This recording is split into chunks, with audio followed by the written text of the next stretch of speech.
കാസർഗോഡ് വിവാഹവാർഷിക തലേന്ന് യുവതി ആസിഡ് കുടിച്ച് ജീവനൊടുക്കിയ സംഭവത്തിൽ ഭർത്താവ് അറസ്റ്റിൽ. ചെങ്കള പാണലം സ്വദേശി ആദിലിനെയാണ് വിദ്യാനഗർ പോലീസ് അറസ്റ്റ് ചെയ്തത്. ആത്മഹത്യാ പ്രേരണ, സ്ത്രീധന പീഡനം എന്നീ വകുപ്പുകൾ ചുമത്തിയാണ് അറസ്റ്റ്. പ്രതിയെ കോടതി 2 ആഴ്ചത്തേക്ക് റിമാൻഡ് ചെയ്തു. ലോകോത്തര ബ്രാൻഡായ ഗോദ്രേജിന്റെ ഇന്റീരിയോ, കബോർഡ്, അലമാരകൾ, ലോക്കറുകൾ എന്നിവയുടെ വിൽപ്പനയിലും വിൽപ്പനാനന്തര സേവനത്തിലും എക്കാലത്തും മികച്ചുനിന്ന 120 വർഷങ്ങളുടെ പാരമ്പര്യം. Godrej commission and general agency, NH66, Anangoor, Kasaragod. Chengala പാണലത്തെ ആദിലിന്റെ ഭാര്യയും ചെർലടുക്ക സ്വദേശിനിയുമായ 24-കാരി ഫാത്തിമത്ത് സുഫൈദയാണ് ഞായറാഴ്ച പുലർച്ചെ ഇന്ദിരാനഗറിലെ സ്വകാര്യ ആശുപത്രിയിൽ വെച്ച് മരണത്തിന് കീഴടങ്ങിയത്. 3 വർഷത്തെ പ്രണയത്തിനൊടുവിലായിരുന്നു ആദിലിന്റെയും സുഫൈദയുടെയും വിവാഹം.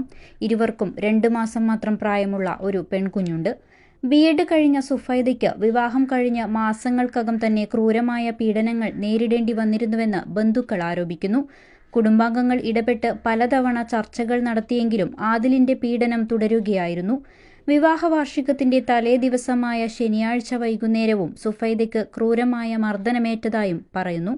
ക്രൂരമായ മർദ്ദനത്തിന് പിന്നാലെ വീട്ടുകാരെ വിവരമറിയിക്കാൻ ശ്രമിച്ച സുഫൈദയുടെ മൊബൈൽ ഫോൺ ആദിൽ തല്ലി തകർത്തു. തുടർന്ന് അയൽവാസിയായ സ്ത്രീയുടെ ഫോണിൽ നിന്നാണ് സുഫൈദ സ്വന്തം വീട്ടിലേക്ക് വിളിക്കുന്നത്. വിവരമറിഞ്ഞ് രാത്രി 9 മണിയോടെ സുഫൈദയുടെ സഹോദരൻ അബ്ദുൽ വാസിൽ പാണലത്തെ വീട്ടിലെത്തി.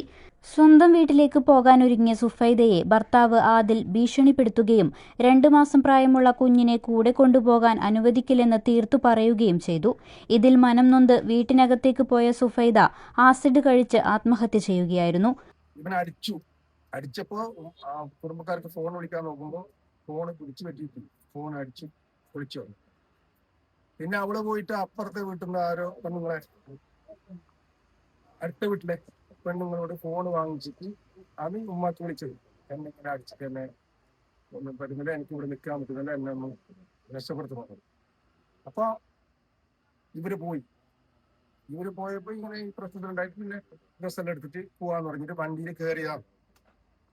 വണ്ടിയിൽ കയറിയിട്ടില്ല, കയറാൻ വേണ്ടി പോകുമ്പോ അവര് പറഞ്ഞു കുട്ടീനെ കൊണ്ടുപോകാൻ പറ്റില്ല, കുട്ടീനെ കൊടുക്കൂല, പിന്നെ നീ ഇവിടുന്ന് ഇന്ന് പോയെങ്കിൽ ഇവിടത്തേക്ക് തീർന്നു, നമ്മുടെ ബന്ധം അവസാനിച്ചു, പിന്നെ നമ്മൾ തമ്മിൽ ഒരു ബന്ധമില്ല എന്ന് പറഞ്ഞു. അവിടുന്ന് പിന്തിരിഞ്ഞിട്ട് 2ാമത് പോയിട്ടാണ് നിങ്ങൾ ഇങ്ങനെ ചെയ്യുക പറഞ്ഞു. പോലീസിന്റെ ഇൻക്വസ്റ്റ് നടപടികളിൽ യുവതിയുടെ ശരീരത്തിൽ മർദ്ദനമേറ്റ പാടുകൾ കണ്ടെത്തിയിട്ടുണ്ട്. പ്രതിയായ ആദിലിനെ കസ്റ്റഡിയിൽ വാങ്ങി കൂടുതൽ ചോദ്യം ചെയ്യാനൊരുങ്ങുകയാണ് Vidyanagar police. News 14 live, Kasaragod.